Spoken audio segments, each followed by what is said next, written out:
সেনগুপ্ত বাড়িতে হাজির হয়ে দীপার অধিকার এবার দীপাকে বুঝিয়ে দিল লাবণ্য সেনগুপ্ত। হ্যাঁ বন্ধুরা, এমনটাই দেখতে পাবো আমরা অনুরাগের ছোঁয়া ধারাবাহিকের আগামী পর্বগুলোতে। প্রবীর দীপাকে লাবণ্যর কিছু জিনিস নিয়ে এসে বলে যে এটাতে তোমার অধিকার আছে, তাই তোমাকে আমি দিয়ে গেলাম, আজ থেকে এগুলো তোমার কাছেই থাকবে। এতে করে দীপা খুবই খুশি হয়ে যায়। দীপা বলে যে তার মানে আমি ধরে নেব বাবা, আপনি আমাকে মেনে নিয়েছেন। প্রবীর তখন বলে তুমি একটু ভুল ভাবছো, এখানে একটা পেপার আছে, তুমি এই পেপারে একটা সাইন করে দাও। এতে করে দীপা অবাক হয়ে যায়। পেপারটা নিজের হাতে নিয়ে দেখতে পায় যেটা ডিভোর্স পেপার। প্রবীর তখন হাত জোর করে বলে তুমি সূর্যকে মুক্তি দাও, ওর থেকে তুমি আলাদা হয়ে যাও, আমি সূর্যর আবারও বিয়ে দেব। চারুর সাথেই খুব ভালো থাকবে আমার ছেলেটা, আমার পরিবারটাও খুব ভালো থাকবে, তুমি আর এর মাঝখানে এসো না, তুমি দয়া করে সূর্যকে মুক্তি দিয়ে দাও। এতে করে খুব অবাক হয়ে যায় দীপা। তখন বলে আপনি এটা কি বলছেন বাবা, আজ যদি মা আমাদের মাঝে থাকতো তাহলে কি আপনি এটা বলতে পারতেন? প্রবীর তখন বলে আমাকেও তোমার সন্তানের ভালোটা দেখতে হবে, তুমি এটা কেন বুঝতে চাইছো না? তুমি সূর্যের কাছাকাছি গেলেই ও অসুস্থ হয়ে যায়, এটা তো আমি মেনে নিতে পারছি না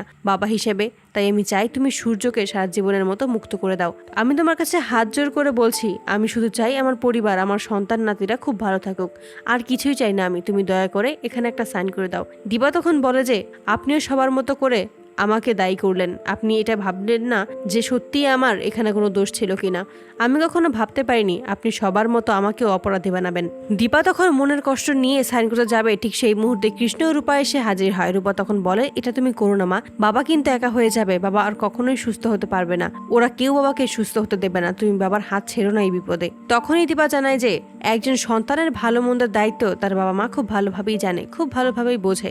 একজন বাবা যেহেতু চাইছে তার ছেলের ভালো, তার ছেলে সুখে থাকবে, আমি তাকে মুক্ত করে দিলে তাহলে আমি সেটা কিভাবে আটকাতে পারি বল? আমি মুক্তি দিয়ে দেবো ডাক্তারবাবুকে, ডাক্তারবাবু ভালো থাকুক, এটাই তো আমি চাই। ডিভোর্স পেপারে যখনই দীপা সাইন করতে যাবে ঠিক সেই মুহূর্তেই লাবণ্য সেনগুপ্ত এসে হাজির হয় সকলের সামনে। লাবণ্যকে দেখেই চমকে যায় প্রবীর। প্রবীর তখন বলে যে তুমি বেঁচে আছো লাবণ্য?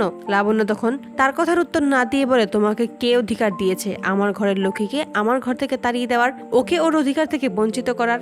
এই অধিকার তোমার নেই, এবার যা হবে মুখোমুখি হবে। এই বলে দীপাকে টানতে টানতে সেনগুপ্ত বাড়িতে হাজির করে লাবণ্য।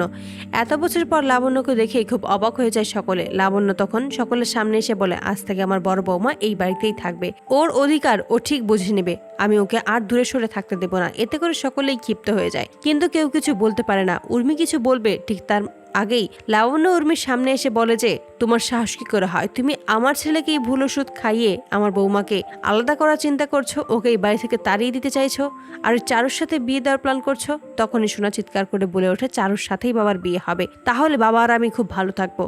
তখনই সোনাকে ঠাটিয়ে চড় মেরে লাবণ্য আর বলে যে খুব সাহস হয়ে গেছে, নিজের বাবা মাকে আলাদা করার প্ল্যান করছো, এটা আমার বাড়ি, এই বাড়িতে আমার কথাই শেষ কথা, এটা তোমরা ভুলে যেও না, আমি কোনোদিনও আমার ছেলে ও ছেলের বউকে আলাদা হতে দেবো না। তো বন্ধুরা, তোমরা এটাই তো চাও যেন এভাবেই সেনগুপ্ত বাড়িতে হাজির হয়ে দীপার অধিকার এবার দীপাকে বুঝিয়ে দেয় লাবণ্য? কমেন্টে জানাও। আর নিয়মিত আপডেট পেতে আমাদের চ্যানেলটি এক্ষুনি সাবস্ক্রাইব করে পাশে থাকো। ধন্যবাদ।